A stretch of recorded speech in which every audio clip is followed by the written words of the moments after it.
ನಮಸ್ತೆ, welcome back my YouTube channel. ಎಲ್ಲರೂ ಹೇಗಿದ್ದೀರಾ? ಐ ಹೋಪ್ ಎಲ್ಲರೂ ಚೆನ್ನಾಗಿದ್ದೀರಾ ಅಂದ್ಕೊತೀನಿ. ನಾನು ನಿಮ್ಮ ಅಶ್ವಿನಿ ಮಧು. ನಾನಿವತ್ತು ನಾಟಿ ಕೋಳಿ ಸಾಂಬಾರು ಮಾಡ್ತಾಯಿದ್ದೀನಿ. ಆಂಧ್ರ ಸ್ಟೈಲಲ್ಲಿ ತುಂಬ ಟೇಸ್ಟಿಯಾಗಿ ತುಂಬ ಚೆನ್ನಾಗಿರುತ್ತೆ. ಬನ್ನಿ ನೋಡೋಣ ಹೇಗೆ ಮಾಡೋದು ಅಂತ.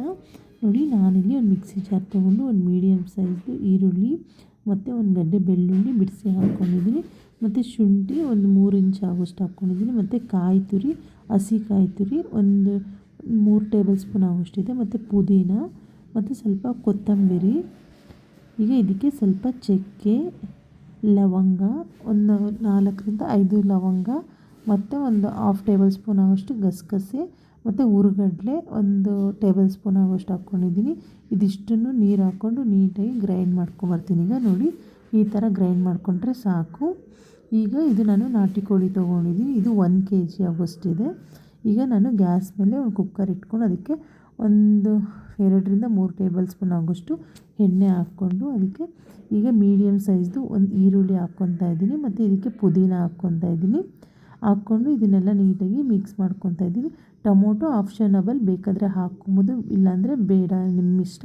1 ಟೊಮೆಟೊ ನಾನಿಲ್ಲಿ ಯೂಸ್ ಮಾಡ್ತಾಯಿದ್ದೀನಿ. ಇದು ಟೊಮೆಟೊ ಎಲ್ಲ ಹಾಕ್ಕೊಂಡು ನೀಟಾಗಿ ಮಿಕ್ಸ್ ಮಾಡಿ, ಈಗ ನಾವು ಖಾರ ಏನು ರುಬ್ಕೊಂಡಿದ್ವಲ್ಲ ಅದನ್ನಷ್ಟನ್ನು ಹಾಕ್ಕೊಂಡು ಹಸಿ ಸ್ಮೆಲ್ ಹೋಗೋ ತನಕ ನೀಟಾಗಿ ಫ್ರೈ ಮಾಡ್ಕೊತಾ ಇದ್ದೀನಿ. ನೋಡಿ, ಈಗ ನೀಟಾಗಿ ಫ್ರೈ ಆಗ್ತಾಯಿದೆ. ಹಸಿ ಸ್ಮೆಲ್ಲೆಲ್ಲ ಹೋಗಬೇಕು. ನೋಡಿ, ಈಗ ಇದೆಲ್ಲ ಫ್ರೈ ಆಗಿದೆ. ಇದಕ್ಕೆ ನಾನೀಗ ಚಿಕನನ್ನು ಆ್ಯಡ್ ಮಾಡ್ಕೊತಾ ಇದ್ದೀನಿ. ನೋಡಿ, ಈಗ ಚಿಕನ್ನೆಲ್ಲ ನೀಟಾಗಿ ಹಾಕ್ಕೊಂಡು ಮಿಕ್ಸ್ ಮಾಡ್ಕೊಬೇಕು. ತುಂಬ ಟೇಸ್ಟಿಯಾಗೂ ಇರುತ್ತೆ, ತುಂಬ ಚೆನ್ನಾಗಿರುತ್ತೆ, ಬೇಗ ಆಗುತ್ತೆ. ಹಾಗಾಗಿ ಒಂದು ಸಲ ಟ್ರೈ ಮಾಡಿ.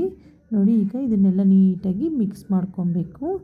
ಇದೆಲ್ಲ ಈಗ ನೀಟಾಗಿ ಮಿಕ್ಸ್ ಆಗಿದೆ. ಇದು ಚೆನ್ನಾಗಿ ಇದರಲ್ಲೇನೆ ಹಸಿ ಸ್ಮೆಲ್ ಎಲ್ಲ ಹೋಗೋ ತನಕ ನಾವು ಒಂದು 10 ನಿಮಿಷ ಇದರಲ್ಲಿ ಹೀಗೇ ಕುಕ್ಕರ್ದೊಂದು ಸ್ವಲ್ಪ ಕ್ಯಾಪ್ ಹಾಕ್ಬಿಟ್ಟು ಒಂದು 10 ನಿಮಿಷ ಕುದಿಸ್ಕೊಬೇಕು. ಆನಂತರ ನಾವು ಕ್ಯಾಪ್ ಹಾಕಬೇಕು. ನೋಡಿ, ಈಗ ನಾನು ರುಚಿಗೆ ತಕ್ಕಷ್ಟು ಉಪ್ಪು ಮತ್ತು ಅರಿಶಿನ ಪುಡಿ ಒಂದು 1/4 ಟೇಬಲ್ ಸ್ಪೂನ್ ಹಾಕ್ಕೊತಾ ಇದ್ದೀನಿ. ಹಾಕ್ಕೊಂಡು ಅದನ್ನು ಅಷ್ಟೇ ನೀಟಾಗಿ ಮಿಕ್ಸ್ ಮಾಡ್ಕೊತಾ ಇದ್ದೀನಿ. ಈಗ ನಾನು ನೋಡಿ, ಈಗ ಇದೆಲ್ಲ ಮಿಕ್ಸ್ ಆಗಿದೆ. ಈಗ ನಾನು ಒಂದು 10 ನಿಮಿಷ ಕ್ಯಾಪ್ ಕ್ಲೋಸ್ ಮಾಡ್ತೀನಿ. ಈಗ ನೋಡಿ, ಕ್ಯಾಪ್ ಕ್ಲೋಸ್ ಮಾಡಿ ತೆಗ್ದಿದ್ದೀನಿ. ಈಗ ಎಲ್ಲ ಇನ್ನೊಂದು ಸರಿ ಮಿಕ್ಸ್ ಮಾಡಿಕೊಡ್ತೀನಿ. ಈಗ ಇದು ತುಂಬ ಟೇಸ್ಟಿಯಾಗಿರುತ್ತೆ, ತುಂಬ ಚೆನ್ನಾಗಿರುತ್ತೆ. ಎಲ್ಲ ಥರ ತಿಂದಿರ್ತೀರ, ಈ ಥರನೂ ಒಂದು ಸಲ ತಿಂದು ಟ್ರೈ ಮಾಡಿ ಹೇಗೆ ಬಂದಿದೆ ಅಂತ ಹೇಳಿ. ನೋಡಿ, ಈಗ ಮತ್ತೆ ನಾನು ಕುಕ್ಕರ್ ಕ್ಯಾಪ್ ಕ್ಲೋಸ್ ಮಾಡಿಬಿಟ್ಟು ಇನ್ನೂ ಒಂದು 5 ನಿಮಿಷ ಆದಮೇಲೆ ತೆಗಿತೀನಿ. ನೋಡಿ ಯಾವ ಥರ ಇದೆಲ್ಲ ಫುಲ್ಲು ನೀರು ಬಿಟ್ಕೊಂಡಿದೆ. ಈಗ ಈ ಥರ ಆಗಬೇಕು. ಇದು ಈ ಥರ ಆದರೆ ತುಂಬ ಟೇಸ್ಟಿಯಾಗಿ ಚೆನ್ನಾಗಿರುತ್ತೆ. ಹಾಗಾಗಿ ಈಗ ಇದಕ್ಕೆ ನಾನು ನೀರನ್ನು ಆ್ಯಡ್ ಮಾಡ್ಕೊತೀನಿ. ನೀರು ಜಾಸ್ತಿ ಏನು ಬೇಡ, ಯಾಕಂದರೆ ಚಿಕನಲ್ಲೇ ನೀರು ಬಿಡೋದ್ರಿಂದ ನಾವು ನೀರೇನು ಜಾಸ್ತಿ ಹಾಕೋಣ ಅವಶ್ಯಕತೆ ಇರೋಲ್ಲ. ನಾನಿಲ್ಲಿ 1 ಚೊಂಬಲ್ಲಿ ಕ್ವಾಂಟಿಟಿ ನೋಡಿಕೊಂಡು ಹಾಕ್ಕೊಂಡಿದ್ದೀನಿ.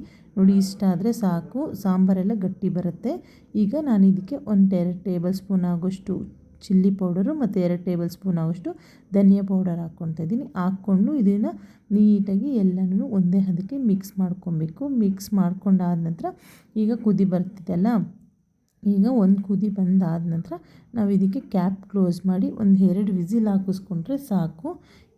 2 ವಿಸಿಲ್ ಹಾಕ್ಸ್ಕೊಂಡ್ರೆ ಸಾಕು, ಚೆನ್ನಾಗಿ ತುಂಬ ಟೇಸ್ಟಿಯಾಗಿ ಬರುತ್ತೆ. ನೋಡಿ, ಈಗ ವಿಸಿಲ್ ಹಾಕ್ಸ್ಕೊಂಡಿದ್ದೀನಿ. ಯಾವ ಥರ ಬಂದಿದೆ ಅಂತ ನೋಡೋಣ ಬನ್ನಿ. ನೋಡಿ ಯಾವ ಥರ ಬಂದಿದೆ ಅಂತ, ಎಷ್ಟು ಕಲರ್ಫುಲ್ಲಾಗಿ, ಎಷ್ಟು ಚೆನ್ನಾಗಿ ಒಂದೇ ಅದಕ್ಕೆ ನೋಡಿ, ನೀರು ಇಲ್ಲ ಏನೂ ಇಲ್ಲ, ಒಂದೇ ಥರ ಚೆನ್ನಾಗಿದೆ. ನಾವು ನಾಟಿ ಕೋಳಿ ಸಾಂಬಾರು ಬೇಕಂದರೆ ತೆಳ್ಳಕ್ಕೂ ಮಾಡ್ಕೊಬೋದು. ಇದು ಆಂಧ್ರ ಸ್ಟೈಲ್ ಅಲ್ವಾ, ಅದು ಹೀಗೆ ಇರಬೇಕು. ಹಾಗಾಗಿ ನೋಡಿ, ಇದಕ್ಕೆ ನಾನು ಕೊತ್ತಂಬರಿ ಸ್ವಲ್ಪ ಆ್ಯಡ್ ಮಾಡ್ಕೊಂಡಿದ್ದೀನಿ. ಇನ್ನು ನನ್ನ ಚಾನಲ್ ಯಾರೆಲ್ಲ ಸಬ್ಸ್ಕ್ರೈಬ್ ಮಾಡ್ಕೊಂಡೇ ನೋಡ್ತಾ ಇದ್ದೀರಾ, ಪ್ಲೀಸ್ ಸಬ್ಸ್ಕ್ರೈಬ್ ಮಾಡ್ಕೊಳ್ಳಿ, ಲೈಕ್ ಮಾಡಿ, ಶೇರ್ ಮಾಡಿ, ಕಮೆಂಟ್ ಮಾಡಿ, ಹೇಗಿದೆ ಅಂತ ತಿಳಿಸಿ. ನೋಡಿ, ಈಗ ಕುದೀತಾ ಇದೆ. ಇದನ್ನು ನಾನು ಮುದ್ದೆಗೆ, ಚಪಾತಿಗೆ ಎಲ್ಲ ತುಂಬ ಚೆನ್ನಾಗಿರುತ್ತೆ. ರೊಟ್ಟಿನೂ ಎಲ್ಲ ತಿನ್ಬೋದು, ಅನ್ನಕ್ಕೂ ಎಲ್ಲ ಚೆನ್ನಾಗಿರುತ್ತೆ. ಈಗ ನಾನು ಮುದ್ದೆಗೆ ಸರ್ವ್ ಮಾಡ್ಕೊತಾ ಇದ್ದೀನಿ. ನಾನು ಇದು ಸಾಂಬಾರು ನೋಡಿ, ಈಗ ಇದೆಲ್ಲ ನೀಟಾಗಿ ರೆಡಿ ಆಗಿದೆ. ಇಷ್ಟ ಆದರೆ ಸಾಕು. ನೋಡಿ, ಈಗ ನಾನು ಒಂದು ಪ್ಲೇಟ್ಗೆ ಸರ್ವ್ ಮಾಡ್ಕೊತಾ ಇದ್ದೀನಿ ಮುದ್ದೆ ಜೊತೆಯಲ್ಲಿ. ನೋಡಿ, ಮುದ್ದೆ ಮತ್ತು ಸಾಂಬಾರು ಹಾಕ್ಕೊತಾ ಇದ್ದೀನಿ.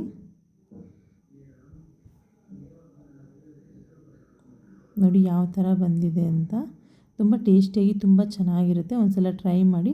Thank you for watching. Next ವಿಡಿಯೋದಲ್ಲಿ ಸಿಗೋಣ.